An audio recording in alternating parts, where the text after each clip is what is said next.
Why did you join an accounting firm? Why not a startup? Why not a tech firm? Working in the finance and accounting team at that time, realized that it was not enough for us to know accounting. We needed to understand technology. You run the global IT asset management solution. We go to clients with a solution. It's not just a service or a technology platform. We go to clients with the whole story of managing governance, process, technology, people for them. Youngsters coming into the consulting profession, what advice would you have for them? If you know one area very well, right, you need to know 2-3 areas very well, and that's the nature of the market and nature of the business today.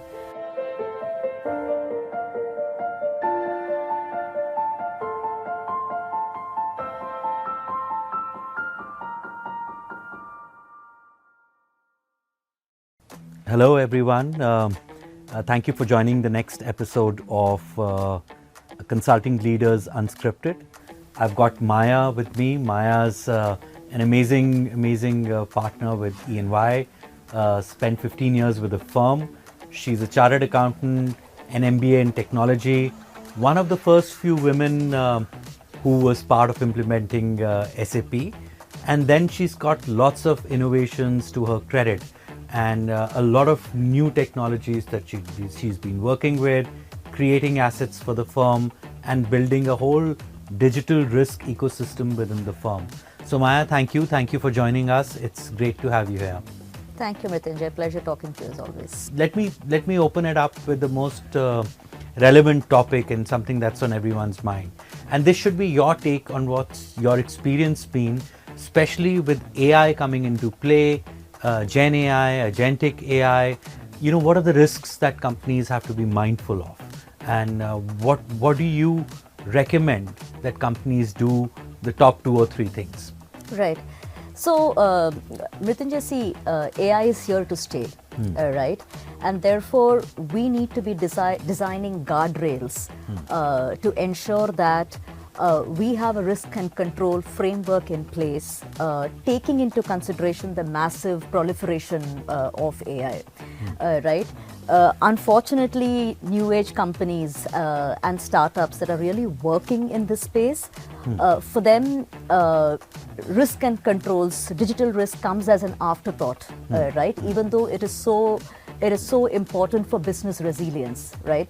So our thought process is really to say, start including AI or emerging technology, data-related risks within your consolidated controls and compliance framework, because that is going to enable an organization overcome operational challenges and prepare them for unforeseen financial liabilities. So it's really important that while in the course of all the innovation, the people take into consideration what could go wrong and prepare themselves to mitigate it. You know, you've got this whole tech persona around you. You've studied technology. You've also been a big part of building tools, bringing in innovation. So just help me understand why 15 years ago when you joined EY, why did you join an accounting firm? Why not a startup? Why not a tech firm? And tell us what you love about the firm. Right. So just a quick story, right? When I joined the workforce more than 20 years ago, I was an accountant, but I was part of a team that was implementing SAP R3 in one of the energy companies in India. Very complex implementation, first of its kind in the sector. And many of us working in the finance and accounting team at that time realized that it was not enough for us to know accounting. We needed to understand technology, right? And subsequently, I moved around to build skills in technology, and EY gave me an absolutely great platform. I joined Digital Risk, and I think you need to have very sound understanding of how finance and accounting work together with how applications work, so that you're able to understand digital risk in the entire perspective of the business, correct? And EY has provided me fantastic opportunities to think through what clients need, understand both expressed and unexpressed requirements, and think about what's changing, and therefore how we need to change what we do for our clients. That's fantastic to hear. And also you run the global IT asset management solution. So how is that running global solution out of India? And obviously now India's way up there on the global map in consulting. But through the years, have you seen it grow and become more and more relevant? How has that journey been of driving the whole of EY as far as IT asset management goes? Great. So that's a very nice. That's a good question because it's so close to heart. We started building our ITAM Center of Excellence several years ago, when not many people in Compete were thinking about it. So today we have a very large team that services clients both within India and outside India. So we're capable of working in an on-site, off-site kind of a model. We also do a lot of work with GCCs because they have the same thought process. So they've moved their ITAM Center of Excellence to India, and therefore we work back with several GCCs as well. Now the question that we are constantly faced with is, what do we do within the ITAM COE that is actually different from what other people are doing, right? So it's not just about running operations effectively or efficiently, or running operations in a way that your TCO is coming down year on year. What is a transformative change that we can make? And that's the reason why we started thinking about our own automation platform. Okay, we go to clients with a solution. It's not just a service or a technology platform. We go to clients with the whole story of managing governance, process, technology, people for them. And while we strive to achieve outcomes together with the client, right? And the outcomes could be in the form of, saving cost on their total hardware or software spend, in terms of enabling them to have a better user experience, to enhance the maturity of overall IT operations. Because at the end of the day, the CIO or the CTO or the CDO have a finite budget. They have only so many hours in the day, and they're all focused on transformation. They're all focused on emerging technologies. But the challenges that they see are on the ops side. So we give them an opportunity to efficiently and effectively manage their operations so that the CIOs can really focus on transformation, which is what they like most. So what about your personal life? I mean, you've got a really successful career, long hours, I'm assuming. Or maybe not, depends how well you manage work. But what about your personal life? How do you balance EY and home, and what really is special outside of EY? Right. I think my whole outlook to work is a little different.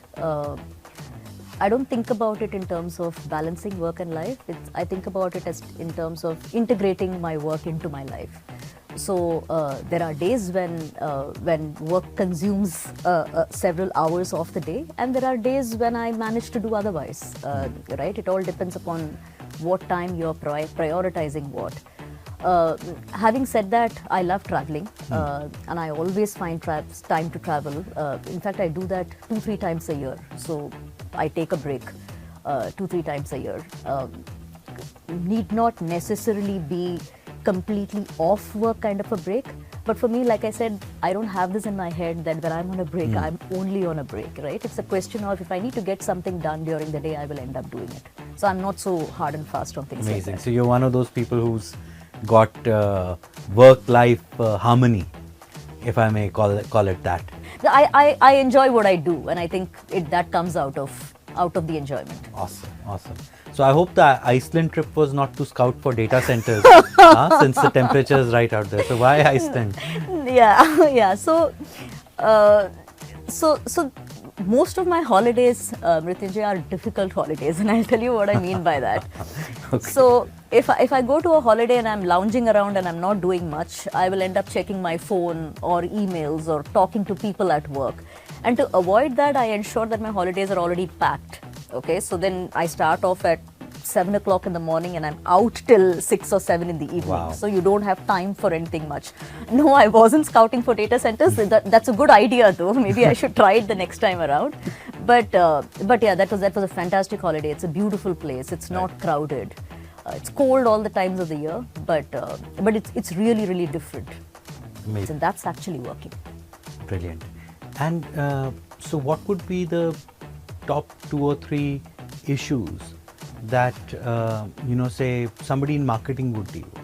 And I'm saying that because, while we've spoken of compliance, we've spoken of the board, we've spoken of the C-suite, I think even marketing, because it's now, or the front office, let me put it that way, what are the top 2 or 3 issues that you see in the front office, which traditionally, as a risk professional, we would have mostly stayed out of?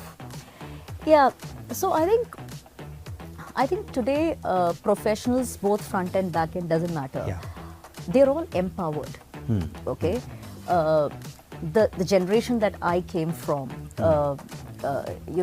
when marketing managers needed information, they had to go back and ask the finance executives and wait for them to provide that info. Okay, but today you've got applications which are deployed where the marketing professional doesn't really need to go back and ask anybody for it. Now, what that happens is what happens as a result of that is the frontline person is responsible for everything, right? Starting from generating the data, hoping that the data is correct, and there is nobody else managing that whole ecosystem of tools or of data. Now that poses an additional risk to say if the data in your systems or the controls around those systems are not appropriate, right? There are no 2 levels of checks that are actually existing within this whole ecosystem.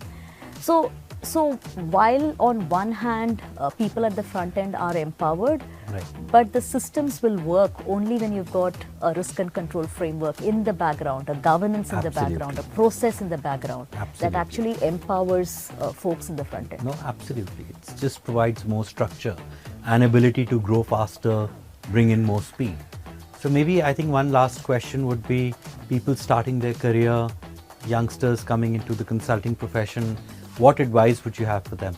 How do they, one, survive, which is, I guess, we all know how tough it is, but how do they thrive, which is, I think, the greatest part of being in a consulting firm? Yeah. I think my one advice for them would be to develop multi-dimensional skills. It's not just enough if you know one area very well, right? You need to know 2-3 areas very well, and that's the nature of the market and nature of the business today. You need to have a natural aptitude for technology, and you need to keep yourself abreast of technological changes. And you need to be adaptive and flexible because that's again the need of the business environment today. So that will be my couple of advice to youngsters who are coming into the workforce today. So thank you so much, Maya. Totally appreciate speaking to you. This was fantastic, and look forward to catching up with you in office. Absolutely. Thank you so much, Mrityunjay. Thanks for the time and pleasure talking to you as always. Cheers.